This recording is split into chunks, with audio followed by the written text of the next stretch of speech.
memberikan sedikit gambaran tentang apa itu sebenarnya fenomenologi ya, sebagai satu tema yang kita angkat pada malam hari ini. Fenomenologi itu sebenarnya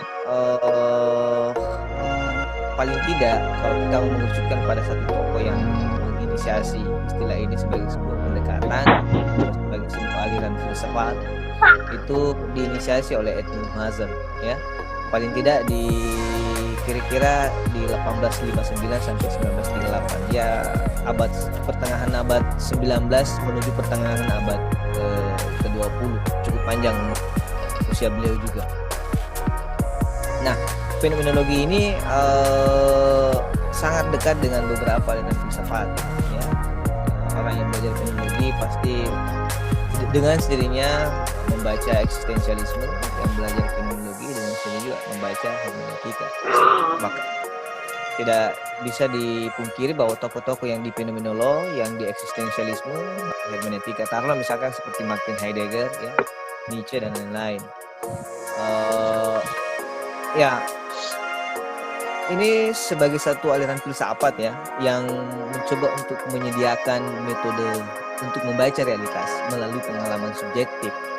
Jadi fenomenologi itu sebagai metode, kalau kita pernah baca sedikit ringkasan tentang fenomenologi, dia sebagai metode, meskipun juga dia aliran filsafat, tapi dia metode membaca realitas melalui pengalaman subjektif dengan menggunakan instrumen kesadaran atau pemahaman. Ada semacam adagium yang sangat populer di kalangan fenomenologi yang dijadikan sebagai sebuah teks populer, yakni Zurückhaltenschaft. Kira-kira begitu penyebutannya. Maksudnya dari istilah itu atau adagium itu tidak lain adalah kembali kepada benda-benda itu sendiri. Kembali kepada benda-benda itu sendiri, kembali kepada makna yang sesungguhnya dari sesuatu.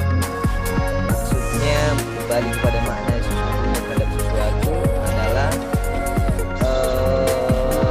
karena sesuatu yang kita pahami tentang sesuatu hari ini itu memiliki pengertian yang mendahului sebelum kita mengetahuinya. Kita mengetahui tentang gelas, misalkan, atau tentang HP. Tetapi sebelum kita mengalami sesuatu itu, ya kita sudah memiliki pemahaman yang lalu tentang sesuatu itu, sehingga sesuatu itu tidak sebagaimana adanya sesuatu itu nampak pada kita, tetapi bagaimana sesuatu itu nampak sebagaimana apa yang didefinisikan yang dahulu tentang sesuatu itu.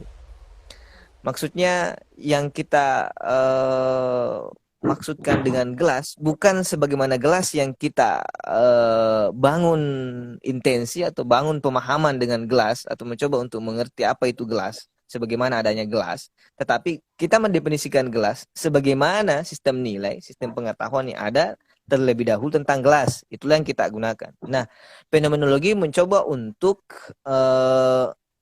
memurnikan pemahaman kita melalui pengalaman subjektif terhadap sesuatu. Misalkan agama. Pada dasarnya semua orang, begitu banyak orang yang beragama. Tetapi orang yang beragama ini, misalkan kalau saya melihat orang apa istilahnya ini berkumpul dan terus meneriakkan takbir misalkan, kalau kita menggunakan metode evoh itu kita tidak langsung mengatakan bahwa ini orang yang sangat beragama, ini adalah orang yang sangat dekat dengan Tuhan. Tentu evoh itu upaya untuk memberikan kita ruang untuk membangun intensi. Jadi ada juga istilah yang kedua adalah istilah intensi dalam fenomenologi. Intensi itu istilah yang diserap oleh Edmund Husserl dari gurunya atau paling tidak kerabat yang mendahulinya, dari Franz Brentano. Franz Brentano yang menggunakan istilah pertama kali intensionalitas. Maksudnya adalah untuk memahami sesuatu itu butuh butuh upaya yang berkali-kali atau butuh butuh kedekatan terhadap sesuatu yang kita ingin ketahui dalam jangka waktu yang cukup lama.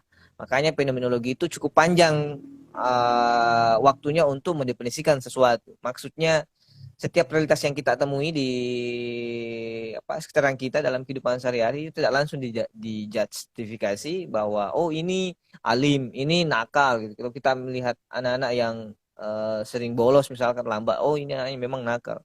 Kalau kita menggunakan Evo, kita tidak langsung mengatakan bahwa anak itu nakal, tetapi mengevo menunda sejenak apa yang kita lihat, apa yang kita jumpai, ada proses membangun intensi terlebih dahulu baru apa istilahnya baru mendefinisikan atau menjustifikasi sesuatu itu sendiri.